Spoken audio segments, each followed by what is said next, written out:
सर्वेभ्यो नमो नमः। Myself Priyanshu Kumar and welcome to our channel Vedex. तो आज हम लोग पार्ट 3 लेकर आए हैं द्रव्य विज्ञान चैप्टर का, जो कि पदार्थ विज्ञान का चैप्टर 3 है। तो चलिए स्टार्ट करते हैं। आज हम लोग देखने वाले हैं काल, दिक् और पुरुष के बारे में। काल में ये सारे टॉपिक्स हम लोग देखने जा रहे हैं, ठीक है।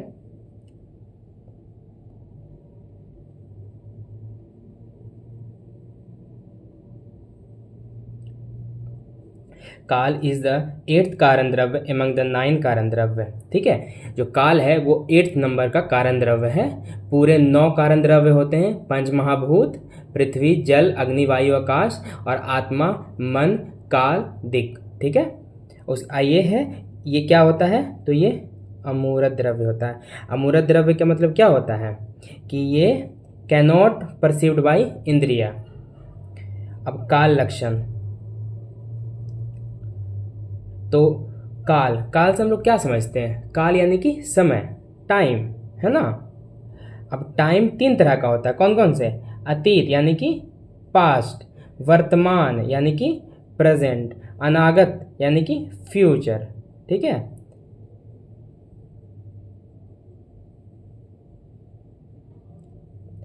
काल पुनः परिणाम, द परिणाम और चेंज इन द क्रिएशन, ठीक है। तो काल पुनः परिणाम, जो भी चेंजेस आ रहे हैं क्रिएशन में, वो सभी काल के वजह से आ रहे हैं, यानी कि समय के वजह से आ रहा है। इट नेवर, कौन? तो काल never stopped even for a moment, everything is fixed and unchanged.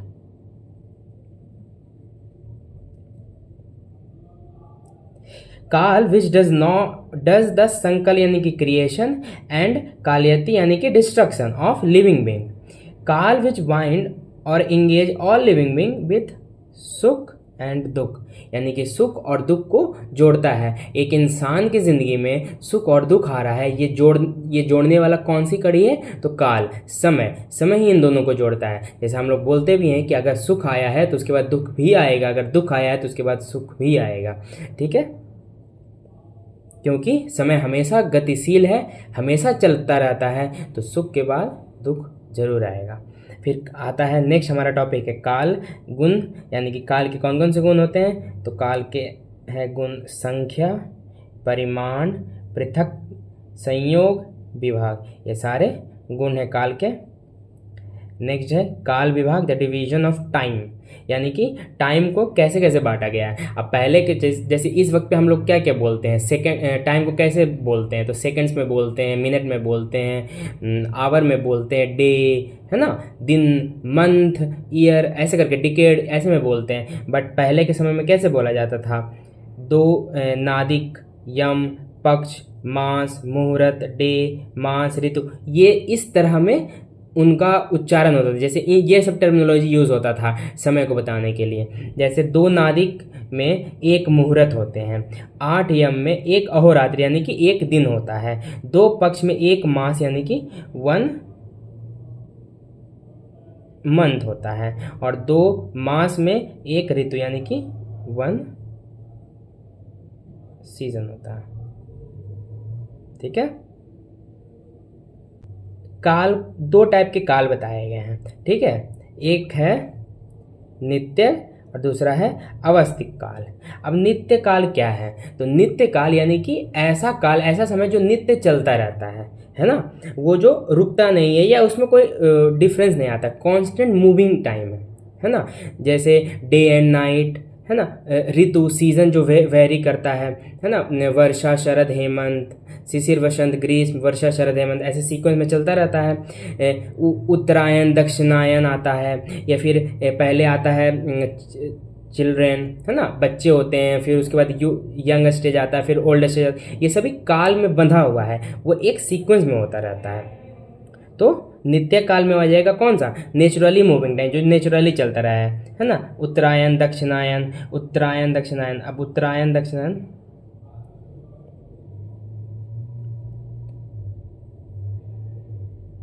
उत्तरायण को यहाँ पर आदान काल भी बोला गया है, ठीक है। और इसमें कौन कौन से आएंगे? तो इसमें से आएगा शिशिर, वसंत और ग्रीष्म ऋतु आएगा आदान काल में। और विसर्ग काल में कौन कौन से आएंगे? तो आएगा वर्षा, शरद और हेमंत ऋतु। ये 3 ऋतु आएंगे विसर्ग काल में। अब आदान काल में क्या होता है? आदान काल में जो सूर्य का बल है वो इंक्रीज हो जाता है, जिसके कारण पर्सन, किसी भी इंडिविजुअल का जो बल है वो डिक्रीज हो जाता है। ठीक है, क्योंकि सन का बल बढ़ गया है तो वो सारा बल खींच लेगा इंडिविजुअल से, इसलिए। और जो विसर्ग काल है उसमें सूर्य का बल कम होता है और कोई भी पर्सन का बल बढ़ा होता है। इस वक्त पे जो चंद्रमा का बल है वो भी बढ़ा होता है, इसके कारण पर्सन का बल बढ़ा रहेगा, क्योंकि चंद्रमा को बल कंपेयर किया गया पर्सन के साथ। ठीक है,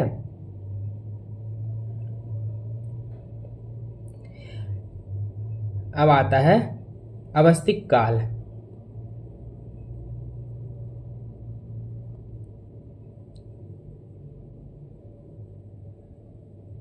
अवस्थिक काल, तो अवस्थिक काल में क्या आता है? तो ये काल क्या होता है, इसके क्या समझते हैं? ये कंडीशनल टाइम है, ये नित्य नहीं चलता रहता है, ये डेली नहीं आता है, ये एक सीक्वेंस में आता है, ये कंडीशनल है, ये सिचुएशनल है, कभी आया कभी नहीं आया, है ना। जैसे कि ये कोई फिक्स नहीं होता है, based on individual physical and mental condition ये आता है। अब जैसे कोई बीमार पड़ गया, ये एक कंडीशनल है ना, एक कंडीशन है। इस वक्त पे जो अवस्था है उसकी बॉडी की, उसके लिए जो समय है वो अवस्थिक, एक पर्टिकुलर अवस्था में जो एक काल चल रहा है उसको कहते हैं अवस्थिक काल। अब जैसे स्टेजेस ऑफ डिजीज को ले लो, चय, प्रकोप, प्रसर, स्थान, संश्रय, व्यक्त, भेदा, है ना, ये एक सीक्वेंस में जाता है।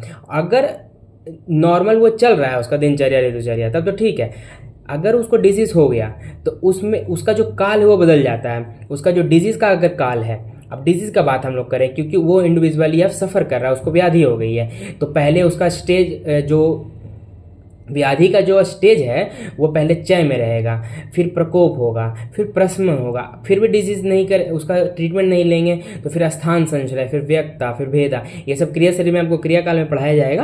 अभी आप लोग बस समझ जाइए कि कोई भी व्याधि जो होती है, कभी भी कोई भी बीमारी होती है तो पहले वो माइल्ड स्टेज में रहता है, फिर धीरे धीरे धीरे धीरे बढ़ता रहता है, उसका सारी सिवियरिटी, उसका सारा भी जितने भी सिम्टम वो सब एक्सट्रीम केस में जाते हैं, कॉम्प्लिकेशन होने लग जाता है, क्रोनिक डिजीज हो जाती है। तो इसी को आयुर्वेद में बोला गया है, क्रियाकाल के अकॉर्डिंग समझाया गया है। ठीक है, अब आता है कालज एंड अकालज। अब अवस्थिक काल है जो 2 में डिवाइड किया गया है, कालज और अकालज।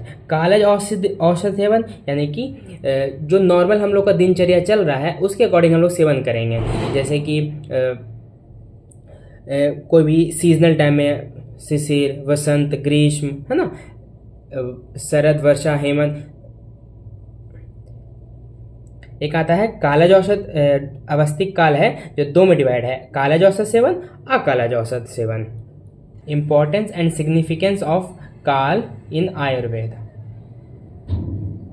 अब आयुर्वेद में इस काल का किस तरह, कब कब जरूरत पड़ता है, कैसे कैसे जरूरत पड़ता है ना, देखते हैं। तो काल has a great role in Ayurveda in connection to collection of remedies और प्रिजर्वेशन। अब कोई भी अगर दवा हमें चाहिए तो उसको प्लग करने से, उसको तोड़ने से, उसको इकट्ठा जब कलेक्ट करते हैं वो भी एक फिक्स समय होता है ना, कि ये औषधि है, अगर ये प्लांट का हमको ये पार्ट चाहिए तो एकदम लेट नाइट तोड़ो या एकदम सुबह सुबह उसको निकालो, है ना। तो उसका जो पोटेंसी रहता है, उसका जो महत्व, उसका जो अंदर का क्वालिटी रहता है वो इन्हेंस रहता है उस वक्त पे, इसलिए उस वक्त पे उसको निकालने के लिए कहा जाता है। प्यूरिफिकेशन, मैन्युफैक्चरिंग, कोई भी ड्रग कब प्यूरिफाई करें, कब उसका, है ना, संस्कार करें, कब उसको मैन्युफैक्चर करें, कब उसको बनाएं, ये सब का एक समय है। उस समय पर अगर वो ड्रग आप बनाएंगे, अगर वो मेडिसिन बनाते हैं, औषध बनाते हैं, तो उसका क्वालिटी इन्हेंस हो जाएगा।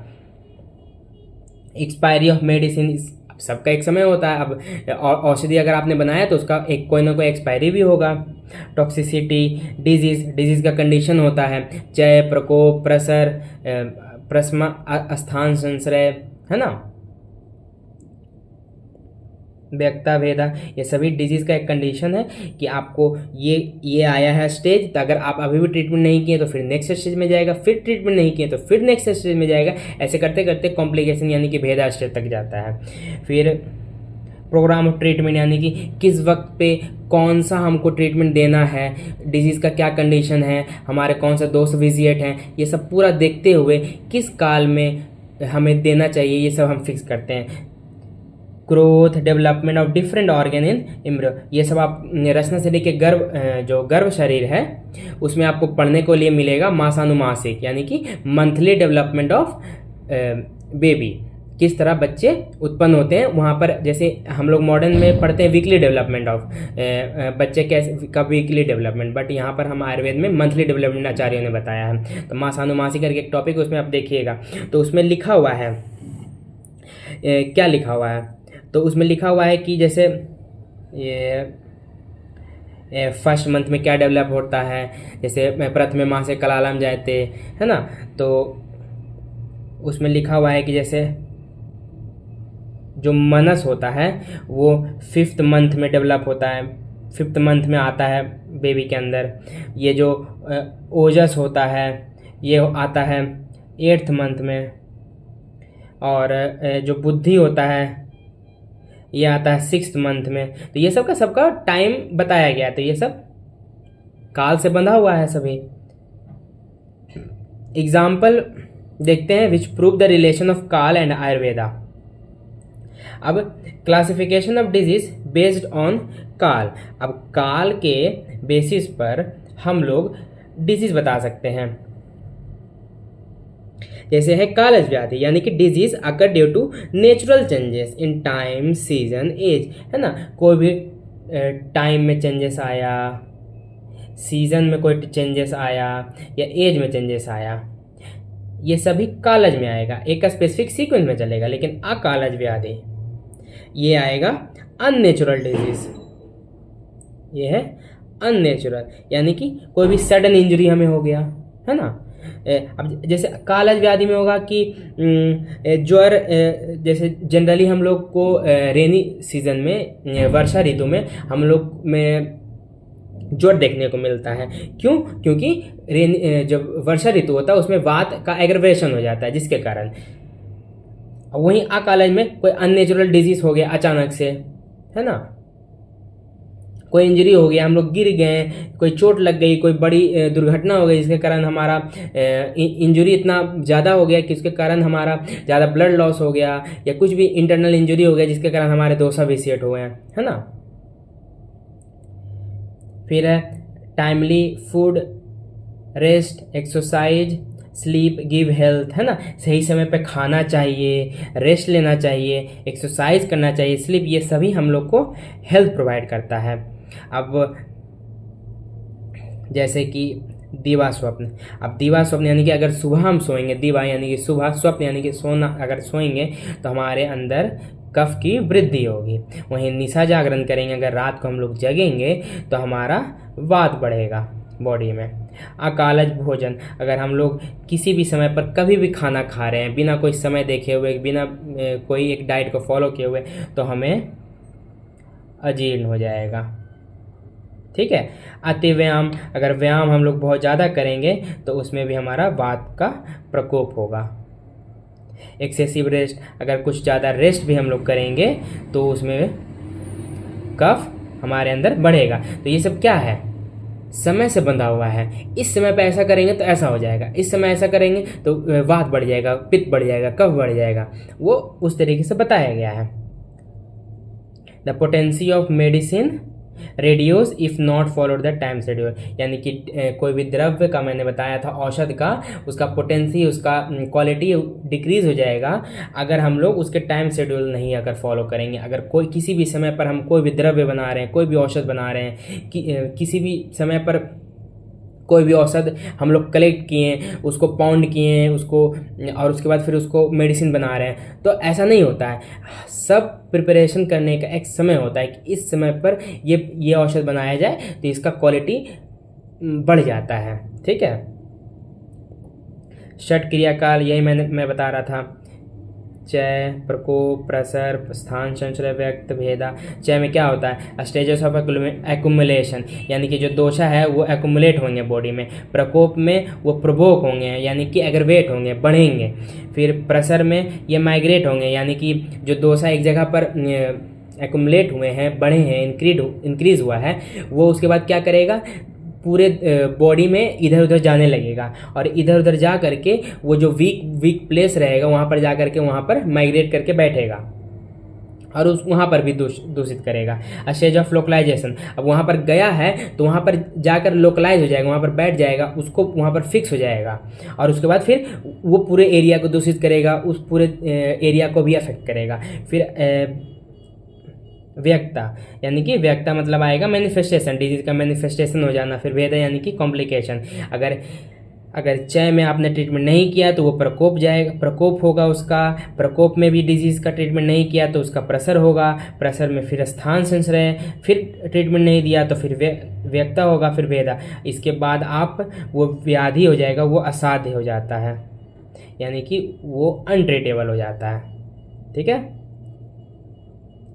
फिर for the treatment also time importance is there, disease with less कॉन्सिडी cure early, disease with more कॉन्सिडी बिकम इनक्योर, यानी कि जो अगर कोई भी हम लोग डिजीज़ अगर जल्दी पहले स्टेज में अगर हम पकड़ लेंगे तो उसको क्योर करना आसान हो जाएगा, लेकिन अगर वही डिजीज़ हम लोग बहुत टाइम तक डिले हो गया तो वो इनक्योरेबल हो जाता है, यानी कि असाध्य व्याधि हो जाता है। मैंने ये बताया था डेवलपमेंट ऑफ इंटरनल ऑर्गेन, आत्मा, मनस, ओजस, बुद्धि are having specific time of occurrence, जो कि गर्भ शरीर, रचना शरीर के जो गर्भ शरीर चैप्टर 3 है उसमें आप लोग को मासानुमासिक में ये सब के बारे में देखने को मिल जाएगा। फिर 3 तरह के बल बताए गए हैं हमारे आचार्यों के द्वारा, कौन कौन से, सहजम, कालजम और युक्तिकृतम। ठीक है, तो सहजम मतलब ऐसा बल जो हमारे बॉडी में नेचुरली प्रेजेंट रहे बाय बर्थ। वहीं कालजम यानी कि कोई एक स्पेसिफिक ऋतु में, कोई स्पेसिफिक एज में हम लोग के अंदर जो बल की वृद्धि अच्छी होती है, जैसे हम लोगों ने बताया ना, आदान काल में हमारे बॉडी में जो बल होता है वो डिक्रीज हो जाता है, वहीं विसर्ग काल में बढ़ जाता है ना। वहीं पर अगर आप चिल्ड्रेन हैं तो आप में कंपेयर टू यंग या यूथ आप में बल कम रहेगा। अगर आप ओल्ड एज में हैं तो आपको कंपेयर टू यूथ कम रहेगा बल, लेकिन यूथ में अगर आप यंग एज में हैं तो आप में बल बहुत ज़्यादा रहेगा। तो एक एज फैक्टर है और ऋतु है, ये सब के फैक्टर से जो हम लोग के अंदर बल का वृद्धि और क्षय होता है, यानी कि बढ़ता घटता रहता है, उसको कालजम बल में कहेंगे। युक्तिकृतम बल मतलब ऐसा बल जो कि हम लोग अपनी युक्ति लगा कर मिले, यानी कि जैसे जिम किए हम लोग या अच्छा खाना खा रहे हैं, पौष्टिक आहार ले रहे हैं, उसके कारण जो हमारे बल, हमारे बॉडी के अंदर बल बढ़ेगा, उसको युक्तिकृतम बल कहेंगे। तो ये जो कालजम है इसमें आ रहा है ना, ऋतु के अकॉर्डिंग, एज के अकॉर्डिंग, काल के अकॉर्डिंग जो बल का अप एंड डाउन हो, यानी कि बढ़ना घटना है, वो वेरी करता है। आचार्य चरक ने 10 औसत सेवन काल बताए हैं, जो कि है अभक्त, प्रागभक्त, मध्यभक्त, प्रातः पश्चात भक्त, सभक्त, मुहुर्मुहु, समुद्दग, सभक्त, सगर्षांतर, है ना, यानी कि अर्ली मॉर्निंग में एम्प्टी स्टमक में लेना मेडिसिन को। प्रागभक्त यानी कि बिफोर टू स्टार्ट फूड, यानी कि खाने से पहले। मध्यभक्त यानी कि middle of the food, after food. फिर medicine with food, many time in a small dosage, medicine before and after food, along with each bolus, medicine in between 2 bolus। तो ये सब बताया गया है। फिर हम लोग का नेक्स्ट टॉपिक आता है दिशा, जिसको हम लोग कहते हैं दिक। ठीक है,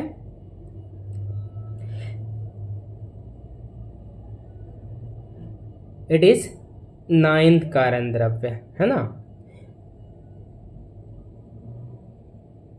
पंच महाभूत हुआ, फिर आत्मा, मनस, काल और दिक, यानी कि सबसे लास्ट यानी कि नाइन्थ है। इट इज़ अमूर्त यानी कि डज नॉट परसीव बाय इंद्रिया। इसका सिनोनिम्स क्या है? दिशा, ककुबह, कष्टा, आशा, हरित, ये सब सिनोनिम्स हैं। दिशा 10 टोटल 10 डायरेक्शन होते हैं। कौन कौन से?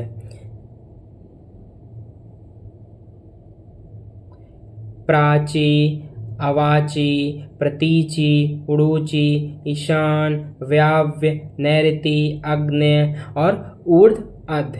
ठीक है, ऊपर नीचे। अब ये सब थोड़ा अटपटा नाम है, लेकिन आप याद कर लीजिएगा तो इजी पड़ेगा, या आपको यूज़ होगा ये सब लिखने में। अगर आप ये टर्मिनोलॉजी यूज़ करके लिख देंगे तो एग्जामिनर अच्छा मार्क देगा आपको। ठीक है, इसका मतलब प्राची मतलब ईस्ट होता है, वाची मतलब साउथ, प्रतीची वेस्ट, उड़ूची नॉर्थ। ठीक है, फिर जो दिक होता है वो एक होता है, वन, और ये नित होता है, इटर्नल। ठीक है, मतलब ये शाश्वत होता है, नेवर गेट डिस्ट्रॉय। ऐसा नहीं कि आप दिशाहीन कर सकते हैं किसी को, कोई ना कोई एक डायरेक्शन तो जाएगा ही ना। अब ऐसा थोड़ी होता है कि डायरेक्शन को ही हटा दें दुनिया में से। विभू यानी कि प्रिवेडिंग ऑल ओवर, यानी कि सभी जगह, सर्वव्यापक है, सभी जगह व्याप्त है। किधर भी जाओ आपको डायरेक्शन आप हेल्प करेगा आपको। अनादि, नो बर्थ और नो एंड, अनंत यानी कि ना इसका कोई अनंत है ना इसका कोई आदि है, इसका ना बर्थ हुआ है ना ही इसका एंड होगा, ये हमेशा रहेगा। अब जो दिक् का क्वालिटी क्या है? सांख्य, परिमाण, पृथक, संयोग, विभाग। इसका कर्म क्या है? It give the knowledge of different direction, hence for having गुण एंड कर्म। और चूंकि इसमें गुण होता है और कर्म होता है ना, यानी कि गुण है, गुण भी है, कर्म भी है, इसके कारण इसको दिक् को भी द्रव्य कंसिडर किया गया है। अब इसका सिग्निफिकेंस देखते हैं आयुर्वेदा में क्या क्या है।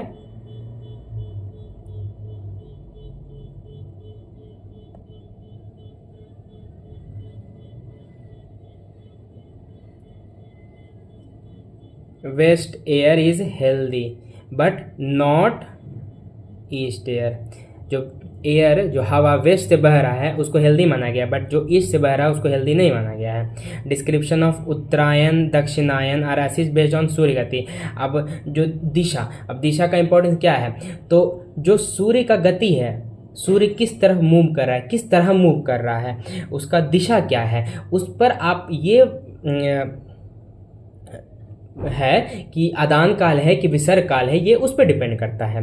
Taking the medicine bye facing east और नॉर्थ इज हेल्दी माना गया। अगर आप ईस्ट या नॉर्थ में फेस करके दवा लेते हैं तो उसको हेल्दी माना गया है। स्लीपिंग बाय फेसिंग ईस्ट या नॉर्थ इज हेल्दी। ठीक है, अगर आप ईस्ट या नॉर्थ में फेस करके सोते हैं तो उसको हेल्दी माना गया है। Plant growing in north are effective. जो प्लांट या जो औषध आपको नॉर्थ डायरेक्शन में मिलेगा, जो प्रोड्यूस होता है, वो इफेक्टिव माना गया है। हाउस, हॉस्पिटल, फार्मेसी एक्सेट्रा, इन सब का जो कंस्ट्रक्शन है वो दिशा के बेसिस पे, यानी कि वास्तुशास्त्र के बेसिस पे होना चाहिए, या करवाते थे पहले के लोग। ये जो वास्तुशास्त्र है वो पूरा डायरेक्शन पे ही बेसिस। जांगल देश, आनुप देश are having prime importance in Ayurveda, है ना। अब जांगल देश, आनुप देश, ये सब क्या है? जो इस डायरेक्शन में जांगल देश होगा, इस डायरेक्शन में आनुप देश होगा। अब जो जांगल देश है वहाँ पर क्या रहेगा? वात का प्रेडोमिनेंट एरिया है वो। आनुप देश है वो कफ प्रेडोमिनेंट एरिया है, तो वहाँ का द्रव्य भी उस तरीके का होगा।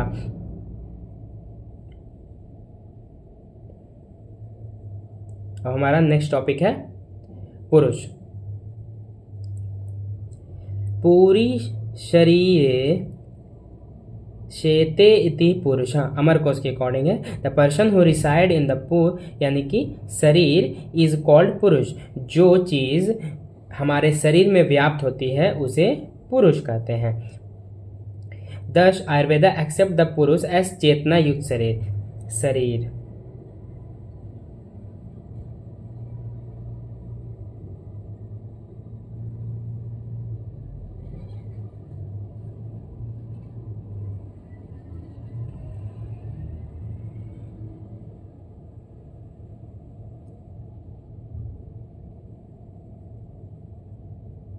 ये शरीर है, यानी कि चेतना, यानी कि आत्मा, शरीर में अगर आत्मा प्रेजेंट है तो उसको पुरुष बोल सकते हैं, ठीक है। चेतना युक्त शरीर, ठीक। अतिवाहिक पुरुष, अतिवाहिक पुरुष का मतलब क्या होता है?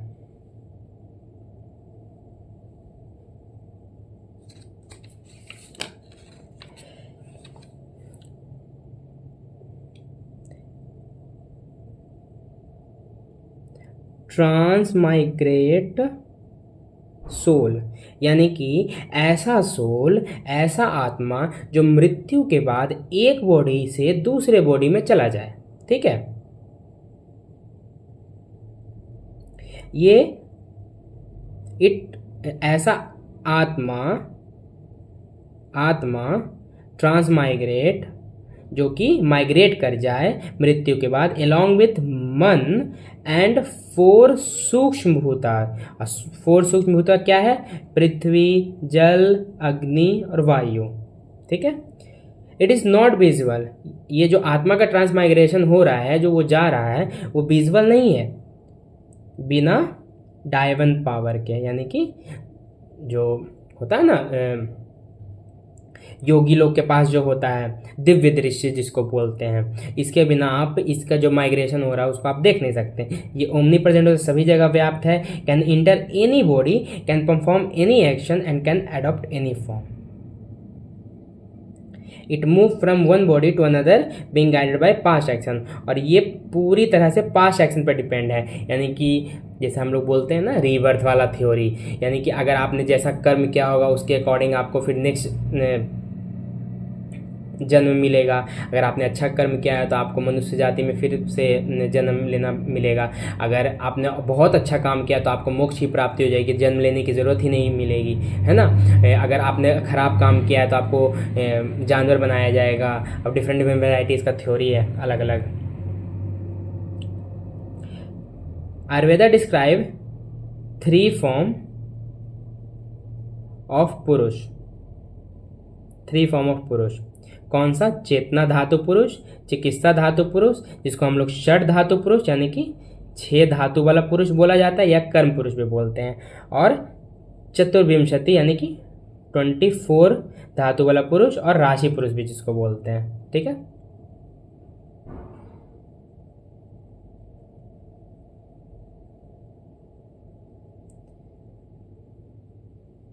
देखते हैं। चेतना धातु पुरुष यानी कि सोल और चेतना of body is known as चेतना धातु पुरुष या एक धातु पुरुष। ये एक धातु पुरुष कहते हैं, यानी कि चेतना धातु पुरुष, इसको एक धातु पुरुष यानी कि बस इसमें आत्मा आता है, ठीक है। वहीं चिकित्सा पुरुष या षड धातु पुरुष या कर्म पुरुष जिसको बोलते हैं, उसमें 6 चीज़ें आती है। क्या क्या?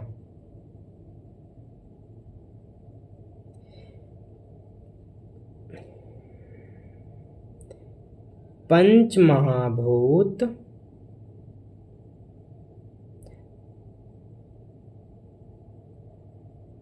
पंच महाभूत शरीरी समवाय पुरुष इति उच्यते। सा कर्म पुरुष चिकित्सा अधिकृता, यानी कि इसमें आएगा 5 महाभूत और प्लस शारीरी यानी कि आत्मा। एक होता है शरीर, ठीक है, शरीर मतलब हो गया बॉडी, ये है शारीरी यानी कि आत्मा, सिनोनिम्स है। अगर ये दोनों समवायी एक साथ प्रेजेंट रहें तो ऐसे को कर्म पुरुष कहते हैं, और ऐसे कर्म पुरुष चिकित्सा के अधिकारी हैं, यानी कि उनका चिकित्सा करना चाहिए। यानी कि अगर कोई इंसान के अंदर पंच महाभूत है, जो यानी कि शरीर है तो उसके अंदर पंच महाभूत है, और अगर उसके साथ उसमें आत्मा भी है यानी कि वो जिंदा है, तो उसको चिकित्सा का अधिकार है, उसका आप चिकित्सा कर सकते हैं। अगर आत्मा ही नहीं रहा, अगर इसमें से आत्मा हम गायब कर दें, अगर आत्मा नहीं है यानी कि वो मर गया, तो फिर चिकित्सा करने का कोई फायदा नहीं है ना, वो अधिकारी ही नहीं माना जाएगा।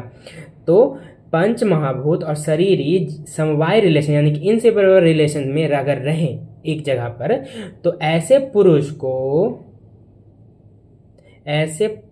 को आप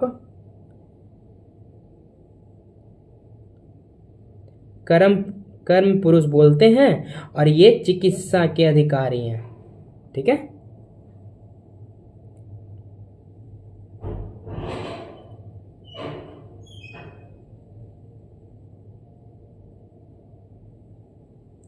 अब आता है चतुर्विंशति पुरुष, जिसको हम लोग राशि पुरुष भी कहते हैं। इसमें टोटल 24 होंगे। कौन कौन से? अव्यक्त, अहंकार, 5 ज्ञान इंद्रिय, उभय इंद्रिय, महत, 5 महाभूत, 5 कर्म इंद्रिय, 5 तन्मात्रा। ठीक है। अब इसमें टाइप ऑफ क्वेश्चन क्या आता है? तो जो ये काल और दिक् है, इसमें काल और दिक् और पुरुष ये तीनों इंपॉर्टेंट है। ठीक है। तो नॉर्मल इन लोग इसके बारे में आपको शॉर्ट नोट तैयार करके रखना पड़ेगा, क्योंकि उससे क्वेश्चन आते हैं। और फिर हम लोग नेक्स्ट वीडियो में देखेंगे जो नेक्स्ट वीडियो में हम लोग देखेंगे आत्मा, मनस और तमस। तमस को हम लोग द्रव्य मान सकते हैं? अगर मान सकते हैं तो क्यों माना गया है? और अगर जैसे कुछ दर्शन ने माना है इसको कि तमस को भी एक द्रव्य माना गया है, बट कुछ लोगों ने इसको नहीं भी माना है। वैशेषिक दर्शन ने इसको नहीं माना है, कहा कि नहीं है। अब क्यों नहीं है? तो ये हम लोग नेक्स्ट वीडियो में देखेंगे कि और ये तमस इंपॉर्टेंट है, इससे क्वेश्चन बनता है और इससे वाइवा में भी क्वेश्चन पूछा जाता है कि तमस को क्या तुम क्या द्रव्य मानते हो कि नहीं मानते हो, ऐसे करके तुम्हारे रिस्पेक्ट में। ठीक है। तो आज के लिए इतना ही। Thank you.